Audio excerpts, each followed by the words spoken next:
అయితే ఘోరం కొడతాను తొందరగా అందరికి ఆల్మోస్ట్ అందరికి ఎప్పుడు అయింది.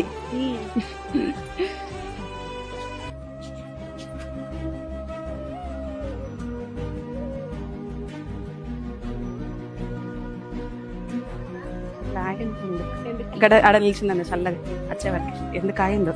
ఏమైంది ప్రసన్న, ఎందుకు ఆగినావు? ఎవరైనా తెలిసిన వాళ్ళ? తెలిసిన వాళ్ళ ఇల్లు అంటానవేందక్క, అది మా అమ్మోళ్ళ ఇల్లు. మీ అమ్మోళ్ళ? అవునక్క, పెళ్ళై 10 ఏళ్ళు అయినా కూడా మా ఆయన మా అమ్మోళ్ళ ఇంటికి పంపుతాడు. ఇట్లా ఇల్లు దగ్గర ఉన్నది కాబట్టి అప్పుడో ఇప్పుడే చూసుకుంటాను. అయినా మా అమ్మ ఎందుకో డల్లుగా ఉన్నది, ఒకసారి పోయి చూసొస్తా. చూసిరాపు. అమ్మో ఇలాంటి వాళ్ళు కూడా ఉంటారు అక్కయ్య. ఎందుకుండర్రా, నేను ఇంత పెద్దగా ఫంక్షన్ చేస్తున్నా. ఇప్పుడు మీ అన్నయ్య మా అమ్మ వాళ్ళకి చెప్పకంటున్నాడు. ఎంత మంది వచ్చినా నా బిడ్డ ఫంక్షన్ కి మా అమ్మ వాళ్ళు రాకపోతే నాకు ఎట్లుంటది? పెళ్ళి అనే 2 అక్షరాలతో తల్లి బిడ్డల్ని వేరు చేస్తారు. ఇది ఎంతవరకు కరెక్ట్ వదినా? ఏంటి వదినా, ఇన్ని రోజుల నుంచి నాకు చెప్పొద్దా? నువ్వు కూడా ఏంటక్కయ్యా, అసలు ఆడపిల్ల తల్లిగారింటికి పోకుంటే ఎంత బాధ ఉంటుంది చెప్పు.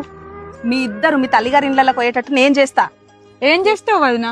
గురువు గారు అర్జున్ రాజు ఎలాంటి సమస్యలకైనా, ప్రేమ, పెళ్లి, ఉద్యోగం, సంతానం, ల్యాండ్ సమస్యలు, అత్తకోడల సమస్యలు, భార్యాభర్తల సమస్యలు, అక్రమ సంబంధాలు, ఇలా ఎలాంటి సమస్యలకైనా గురువు గారి దగ్గర మంచి పరిష్కారం దొరుకుద్ది. మళ్ళీ మీరు చేయాల్సింది ఏం లేదు, మీ ఫొటోస్ పంపించండి. మీ ఫొటోస్ చూసే మీ సమస్య ఏంటో మీరు చెప్పక ముందే గురువు గారు చెప్తారు.